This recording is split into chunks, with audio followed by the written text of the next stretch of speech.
versus it costs you money. Yeah. Most things that are super fucking fun cost money. Yeah. Spending 2 hours searching on eBay when you know what's going on and like trying to find that diamond in the rough and and you have fun with it, you're going to make money doing that versus watching something on Hulu that you paid a subscription for to be entertained. You're being entertained to learn and to have fun. 100%. And most of all, it makes money, right? Listen, there are tens of millions of people out of a job.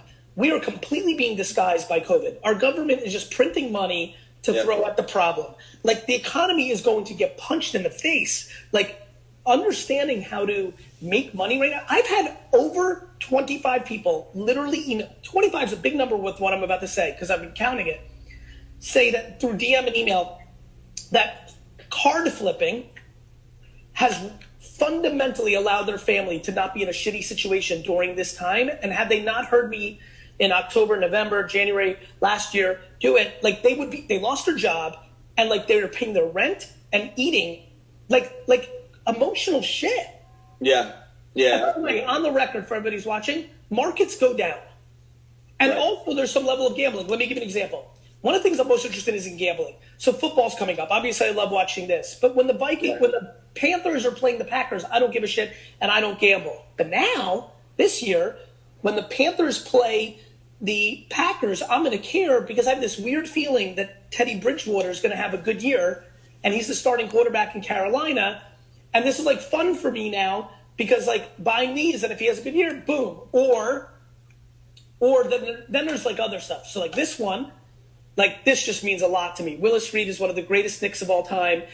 This is a almost perfect card, SGC 9.5 from a 1969 set. Think about how old that is. Yeah, it's one of the great Knicks, right? So like that's fun. I bought this. This was super interesting to me. These Messi stickers were super cheap 6 months ago. Yeah. And he's obviously, and I think soccer cards and stickers are going to be some of the most expensive stuff. And they weren't like one of the most important things. It was a weird little set. It wasn't like the big one, but these have gone from like 80 to like $600 in like a couple months. I was right because it's Messi, it's 04 and PSA 10, right? And then my favorite thing, old basketball. These aren't even in great shape. These are literally from a hot dog company. Yeah. Literally from Cons. The wiener that the world, look at this thing. Cons wieners. Dustin, that's funny to you. You like wiener. You're like an adolescent. And then obviously, like these are two of the most iconic players of all time. Oscar Robertson. Literally, Jerry West is the logo on the fucking jersey.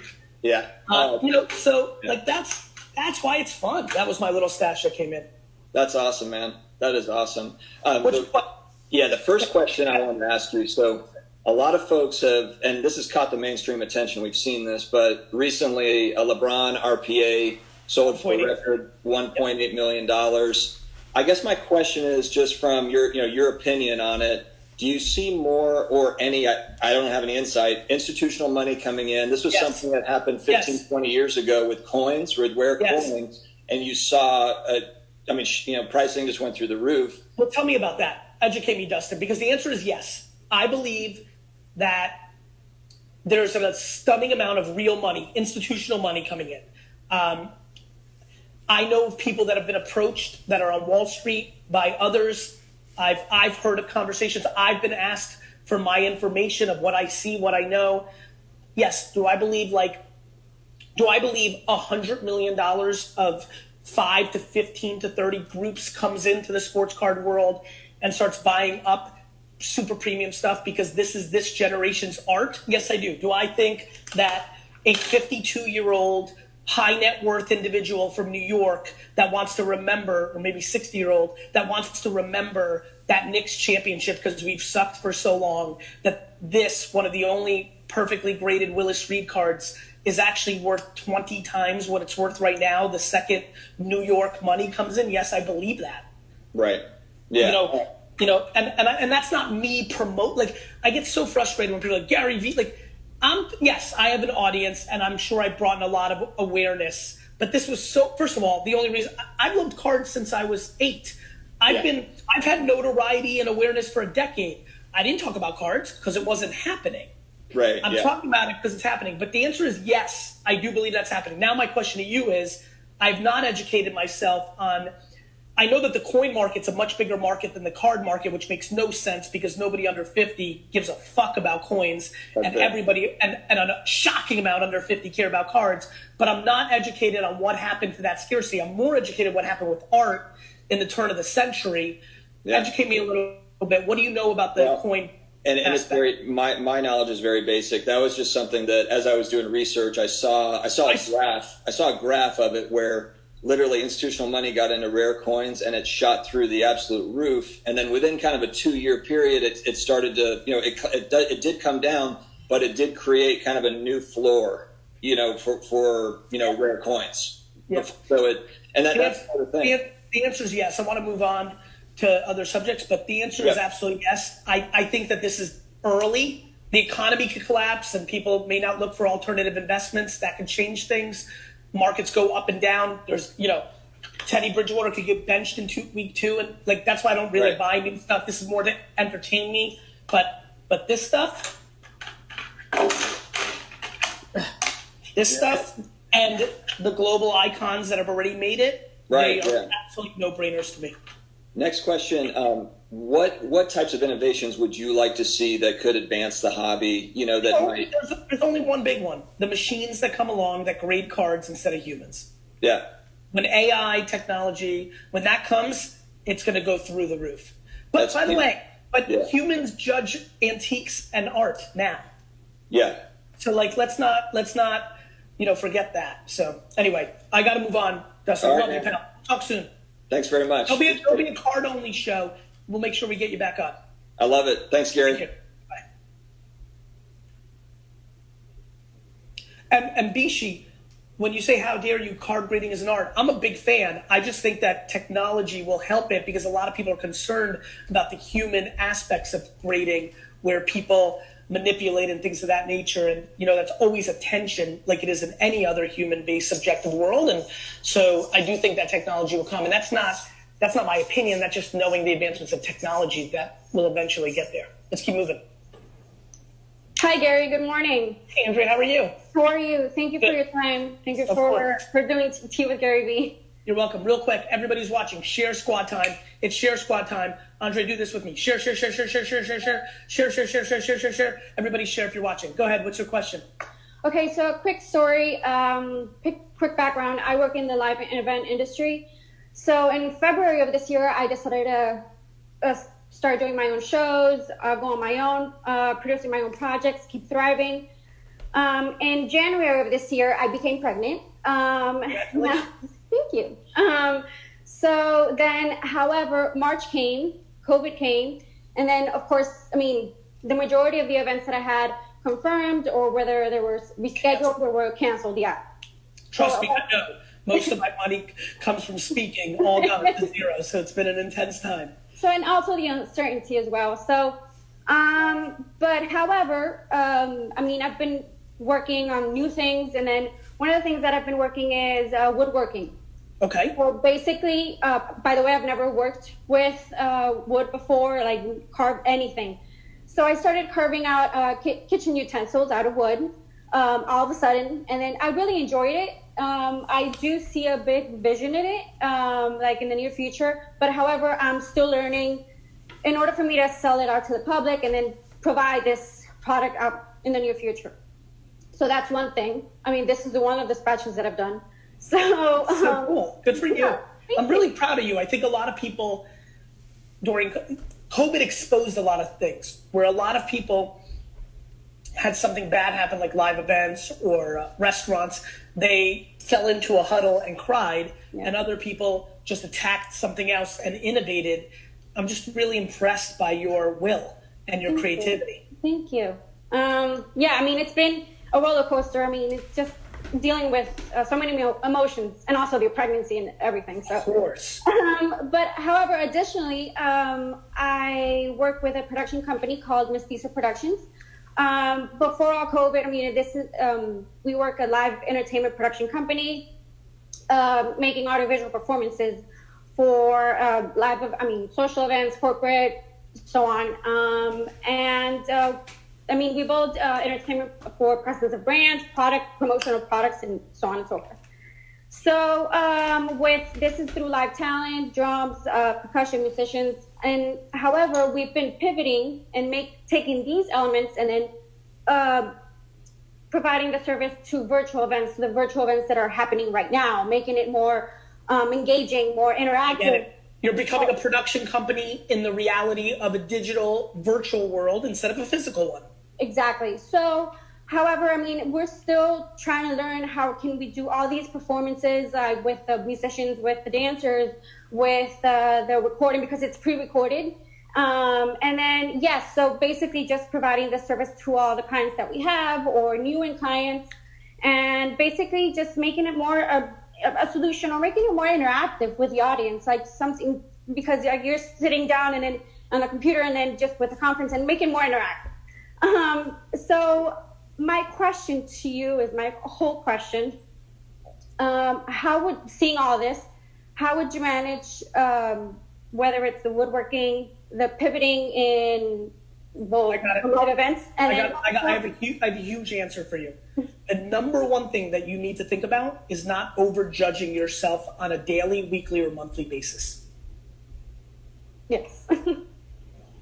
I loved every single thing that came out of your mouth. Thank you so much. You are trying, you're ambitious, you're thoughtful. The number one vulnerability you have is overjudging yourself. Yeah. Yeah, it has been. And also, I mean, it's also like all the struggling also because of the pregnancy, and then you have to feel good, and then in order for you to, because you're carrying a living person inside of you. So I've heard. But anyhow, I mean, that's Andre, please listen to this. It's the number one part. Yes. Everything I've heard is phenomenal. It's going to be great. And the only thing that you have to do is say, don't allow yourself to say, I should have done more, or fuck, I should have, the words I should have are literally the worst combo of words that I can think of for most people, because it leads to deep anxiety, it leads to anxiousness, it leads to sadness, which then leads to people not being nice to other people. You know who's not nice? People that are hurting. Mm-hmm. And do you know how one gets hurt? They overjudge themselves. They decide they're a bad person without realizing they're actually a hurt person and are wonderful, but just are hurt. They decide that the world is unfair because they weren't lucky enough to have work ethic, and they just are entitled and think everything should come to them. You are fucking killing it with your energy. I want you to first my hope for you without knowing you is for you to enjoy this pregnancy. Thank you so special. It's so special. I want you to know that everything's going to be okay. When you have this kind of energy and this kind of ambition and this kind of creativity, it's all going to be okay. I want you to know you have time. I left my family business at 34 years old with nothing. I didn't have any net worth. I started Vayner in the conference room of another company because I had no money to pay for rent. I didn't judge myself like, oh, that was stupid to build that business for my family. It made me proud. Mm-hmm. I was 34. Wow. I was 34 years old. I had saved a lot of money in my 20s, but I just put that into Facebook and Twitter because I thought it was going to work. And guess what? It did. And so I didn't have money. I was 34. Wow. I was 34 and had no business, had no Vayner, had no notoriety, had no speaking career, had not written a book, had made $0 in speaking. And I was pumped because I knew I had talent. I knew that I had ambition, and I knew I had time. And when I see Lee J. Plummer in the comments right now say, I feel good at that, this makes me good at 35. How old are you? Me, 32. You have unlimited time. Yes. 32, 33, 34, 41. I'm 44 right now, and when I tell you I feel so young, I don't think I've even started. As everything that's happening, I don't think, the distance between where I'm at now to get to this ownership is very far.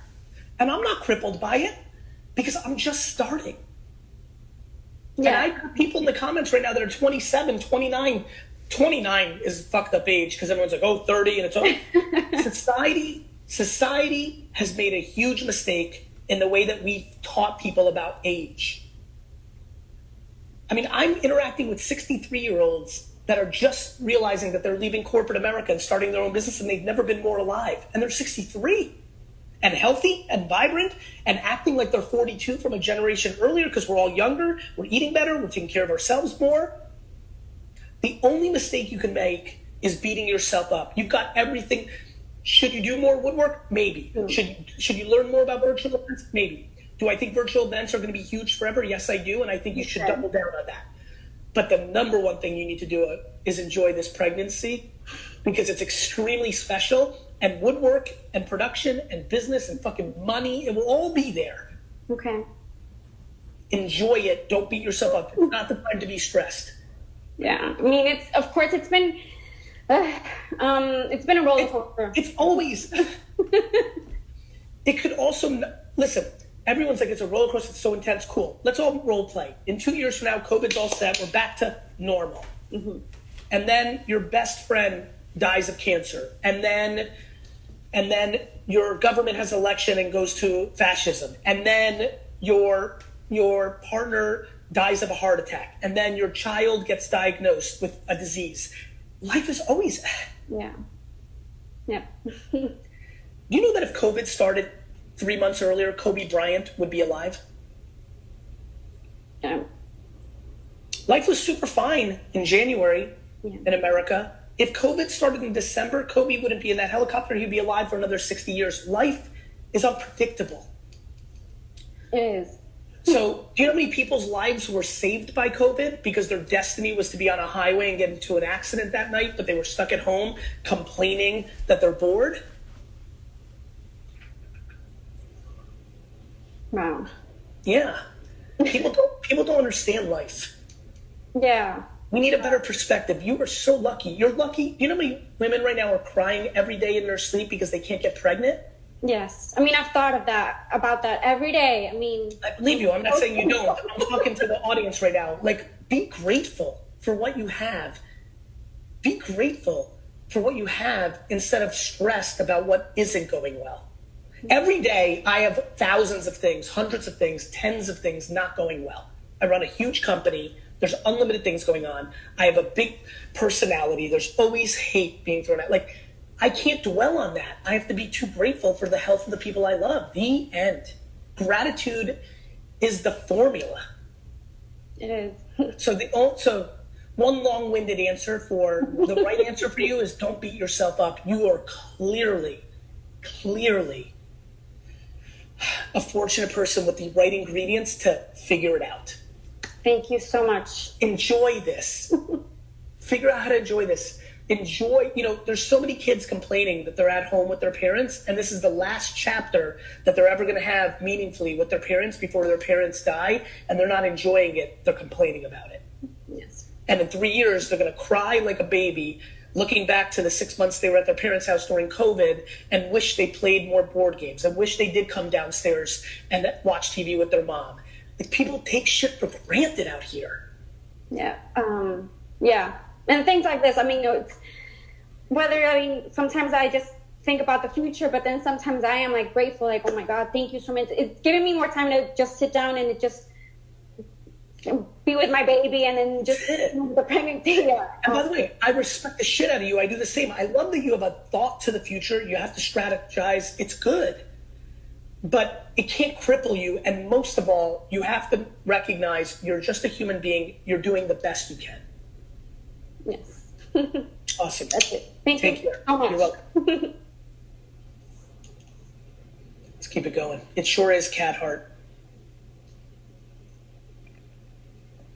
Gary B. What's good, Sean? What's good, bro? I like the hat. Thank you. Yours too, man. But, bro, Gary, you changed my fucking life, man. Like, both, like, financially and, like, mentally. And, like, I got a story that I think is gonna, like, impact, like, everyone listening right now. So, last June, I started watching your garage sale videos. Okay. And I'm like, fuck, I can do that shit. And at the time, bro, I only had $50 in my bank account. $50. And did you have debt? Yeah, because I'm a college student too.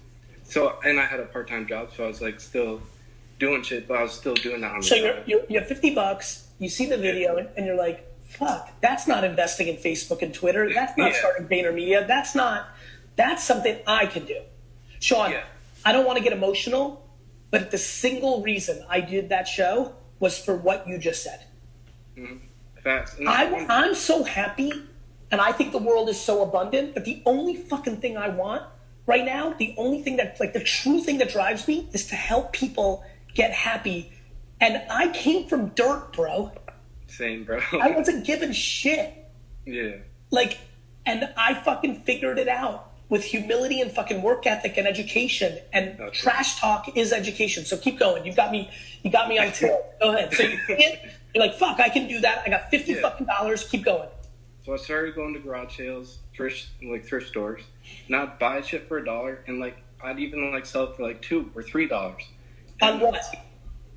Craigslist? Facebook Marketplace? Because $2, $3 on, but on eBay with fees and shipping. Like, how did you make that work? Mainly eBay. But I would like slowly like build it up. You were just learning. Even if you made 50 cents, you were learning. You were learning. Yeah. Even if you lost money where the shipping cost you more than you thought, it was kind of okay because you were like, fuck, I'm learning. Yeah, and plus that like builds up your feedback, and like it helps other stuff build up in eBay too. And yeah, I think just like anyone can do that, because I only had $50 in my bank account. I was still working a part-time job, and other people can do that too. And like the other like inspirational thing is like, I'm also a college student, and I was working this past school year. I was working three part-time jobs plus a full-time college student. And so like the whole thing, like people say, oh, I don't have time. It's like, that proves it wrong. Like 3 part-time jobs. Bro, everybody has time. Hell people, yeah, bro. People literally reply to me during feeds like this, I don't have time, while watching me. The fuck are you watching me if you don't have time? Yeah, you gotta do, man. I didn't watch Gary Vee when I was a kid. Like, I wouldn't watch shit. I'd be doing. Nonetheless, give me some highlight stories. Like, so now you're doing it. What was your first breakthrough? What was the first thing you bought cheap and made some real money on? You're like, yo, this is fucking different. I bought like this little Einstein's plane thing, and it had like all the figures and everything, so it was like complete, for $5 at a thrift store, and I sold it for $100 on eBay. I'm like, fuck, dude, something just stupid like that, you know? And like you just keep learning and learning and learning, bro, and then shit gets better. And like, bro, this last month I just did $10K in sales, and I started with $50 in my bank account, bro. And the thing is, anyone can do this shit. I know. The fuck you think I'm talking about out here? Yeah. So I really want. And bro, I have a whole generation of guys and girls watching me who love gambling on sports. When this is happening, you need a high. You need an extra high to watch sports because you love it so much. Don't gamble on the Panthers. Gamble on their quarterback. If he sucks, it goes down 20%. If he's right, it goes up 500%. Yeah. Instead of like 50-50 of losing all of it. Mm-hmm. Yeah, you gotta take that risk. So like, I really want people like to go follow my Instagram that I linked right here. Okay, go ahead. Because I want to show people that they can do this too.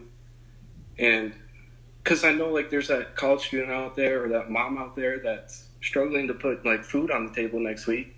And like, you can do this shit, like 15 minutes. So bro, I'm looking at your content. You need to do more how-to, because I'm looking at it right now and it's more highlight reel. Yeah. And what you really need to do is like, if you want people to follow you, and I get the flex of like having more followers, and you're at 299 now from 260, and I'm sure I'll go to 1,000 real quick here.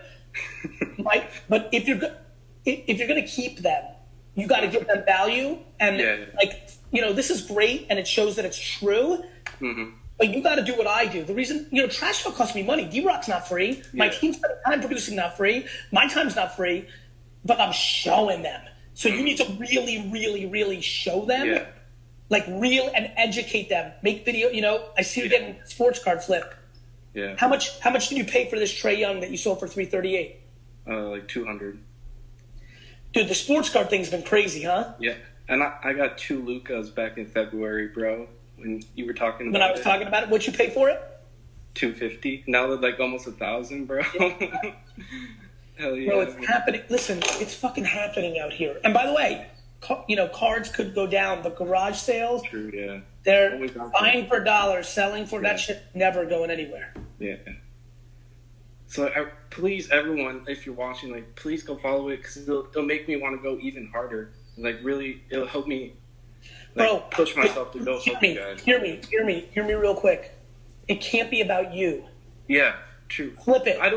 Listen, I'm listening to you, Sean. You said, hey, follow me so I can be more motivated to go harder. You're making it selfish. You want to grow? Be selfless. Selfless, okay, This is where everyone gets caught. This is why you may win the flip game, but you will not win the social media content game, because I'm listening to you. I'm trying to help you right now. This isn't about come follow me, make my self-esteem up at 1,000, I can flex. Yeah. This is about how do I bring them the most value. This team with Gary Vee, for this hour, do you know what kind of money I could be making or doing things that I need to be doing in this hour? This isn't about watch my show. When I say share, I'm not looking for more fucking followers. I'm looking to impact more people's lives so that the Sean stumbles upon me and goes from $50 in his bank account to $10K a fucking month. Yeah. Facts. Make it about them, bro. You want to be like me? Make it about them, not about you. Okay, yeah. I promise. Because right now your thoughts about you. Mm-hmm. That's okay. Because that's the old Sean that had $50 too, and then he heard Gary Vee and he fucking went. Now you're here together with me. I hope you hear me. Make it about them. Yeah, in the end, like, I really just want to help people, man. No, you're still too early for me to fully believe that. You still know too much for you. Mm-hmm. And that's okay. That's fair. It is fair, because it's true, because I'm listening to you and I'm watching you. But that's okay. But make it about them if you want to grow. Okay. Yeah. Good, man. I wish you well. All right, see you. Talk to you. Dustin. Yeah. $50 in the bank account to $10,000 a month. Yeah, that's when you said that was crazy. Bro, you could make $10,000 a month on Pokemon cards if you get fucking serious here.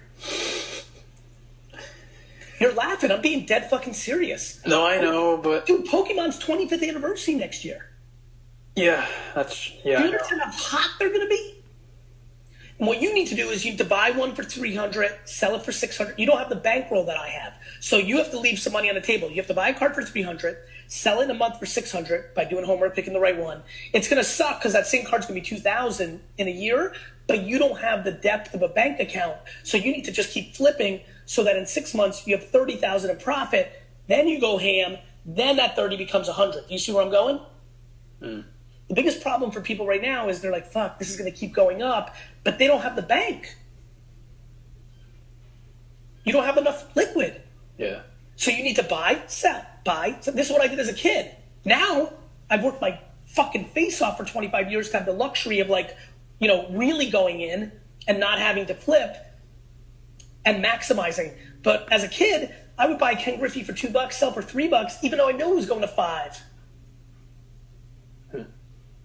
You got to buy a Squirtle, flip it, and then buy something else that you think is, like, there's so many things that people haven't figured out. Like, there's Pokemon, Charizard right now will go up, but there's cards right now that people haven't figured out are underpriced.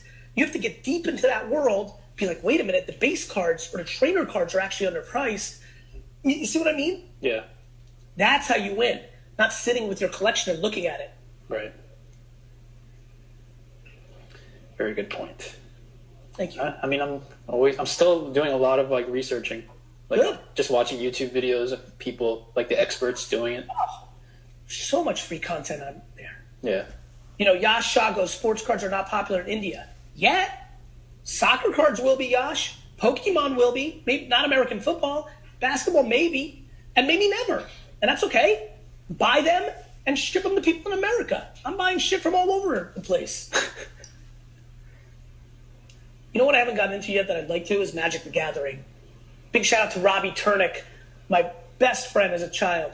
He was right on Magic the first year. I was like, what is this nerd shit? Yeah, I thought the same thing. Love it, man. Real. All right, let's keep going. Gary, what's going on, brother? What's going on is that you have a more professional mic than me, and everybody keeps yelling at me, and I don't give a fuck. That's what's going on, Sean. Well, I have it all set. I had it all set up. I figured I'd use it. But thanks for your time, man. I wanted to give you a little background of my life. My brother and sister died when I was 15. About 11 years later. I apologize. I'm so sorry to ask, but like tragic accident? Yeah, on Thanksgiving in '99, they died in a car accident. Yeah. I'm so sorry. But yeah, I mean, we always talk about it, man. I mean, the pain, learning from your pain and your struggle. How old were you and how old were they? I was 15. My sister was 21 and my brother was 18. Oh my God. I'm so sorry, my friend. I appreciate it, man. But you fast forward 11 years, I had a terrible divorce. I have 2 kids. I ended up getting prescribed pain pills, hooked on heroin. I was basically at the point of being homeless. Got arrested for stealing. Out of jail, from jail to short-term rehab, long-term rehab, and then I was actually still in my long-term rehab out on passes when I started a podcast centered around mental health and addiction. I was Why start a podcast? What inspired you to do that? Every night, Room 9, which is the name of my company. I was in Room 9, my long-term treatment facility, and my roommate and I, we were always just talking about life. You know, how are we gonna get better? How are we gonna fix our shit? How are we gonna get our shit together? And so I was like, dude, we should start a podcast, and that's what we did. And so fast forward, a little bit even further now. It's going on 2 years. I think I got over 90 episodes now every Monday, 10 a.m. And I've got a grant from New York State, a small grant to start video production. And so I kind of am moving into that. And my main goal is to really get stories together of people who have struggled with mental health and addiction and how they've struggled with it, how they overcame it, and really kind of just get a collection of those stories together. I'm proud of you, man. I really admire you. I appreciate it. Yeah, my life, all my social life is gone now. I'm just trying to learn Premiere Pro After for everything, getting into Illustrator, graphic design, and really trying to put all the pieces together. But I guess I've been on this waiting list to talk to you for 3 weeks now. And I'm not even the same person I was 3 weeks ago, just from what I've learned and everything. And so my question, like, what am I going to ask this dude, has changed a bunch of times. I mean, I know you, yeah, and I know you. I mean, you talk about patience, man, and patience with time, patience with everything. Your relationship with failure. I think that's something I really want to push out to a lot of people. Is if you can open your eyes amongst pain, you can change your entire life. I mean, you can learn so much in that darkness, and I think that's something I really want to push out. But I guess my question to you, getting to it, is I really have fallen in love with brand strategy and really like, all right, what is a person's gut feeling when they think about my company?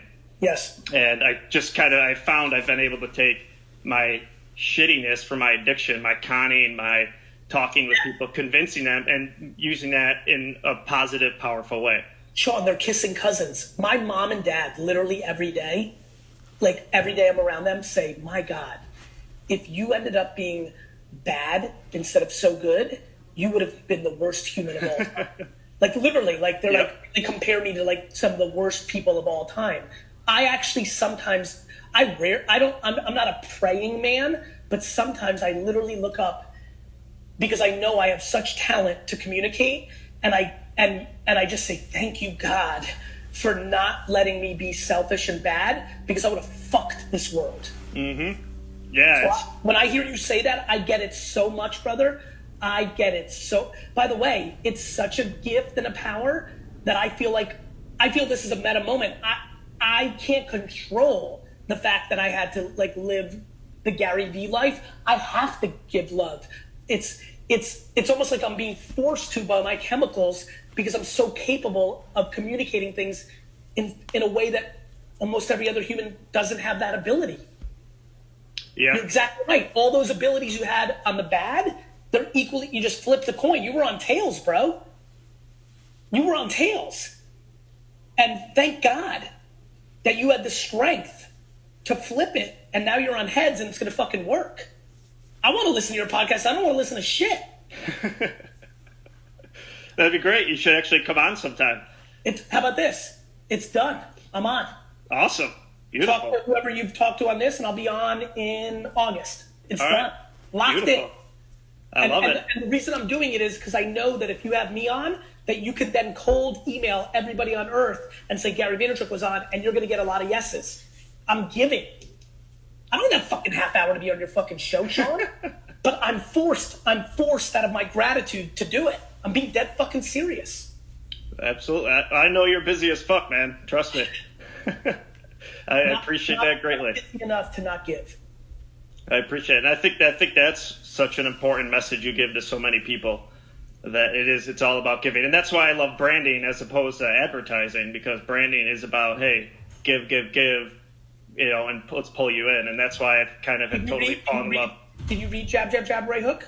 I have not yet, no. Dustin, can we send this guy Jab, Jab, Jab, Right Hook? All right, that's on the way. Beautiful. Awesome. Yeah, man. Well, I appreciate your time, dude. Have you got into sports cards yet, or Pokemon?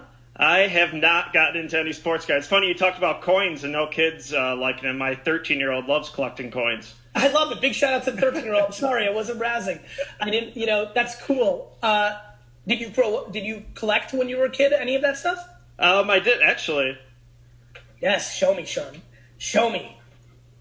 These are nothing, but I just found these in the basement. If you remember these, and to disappoint you, I'm from Buffalo, by the way.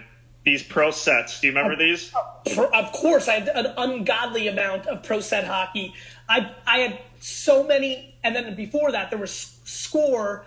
I had so many Score Eric Lindros rookie cards, you can't imagine. Oh, yeah. And by the way, even though I hate the Bills, I secretly have a lot of respect for Sabres fans.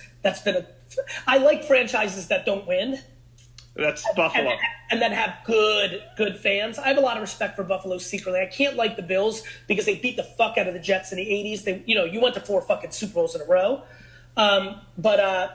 Listen, brother, I love your energy. I'm so proud of you. Keep fighting. I know, listen, unfortunately, humans are undereducated on addiction. This is not something you cured. This is something you battle daily.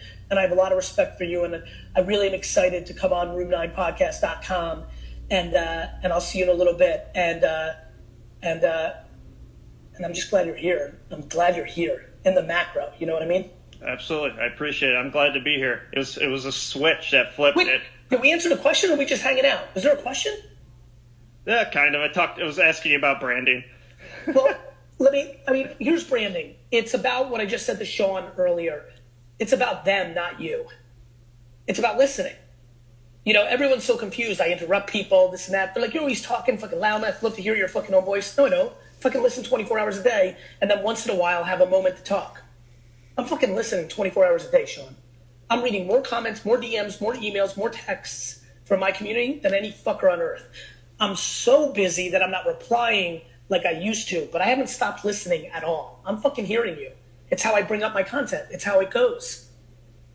Branding and marketing is about the customer, not about your selfish wants and needs. That's why Fortune 500 companies struggle. That's why VaynerMedia has helped them so much.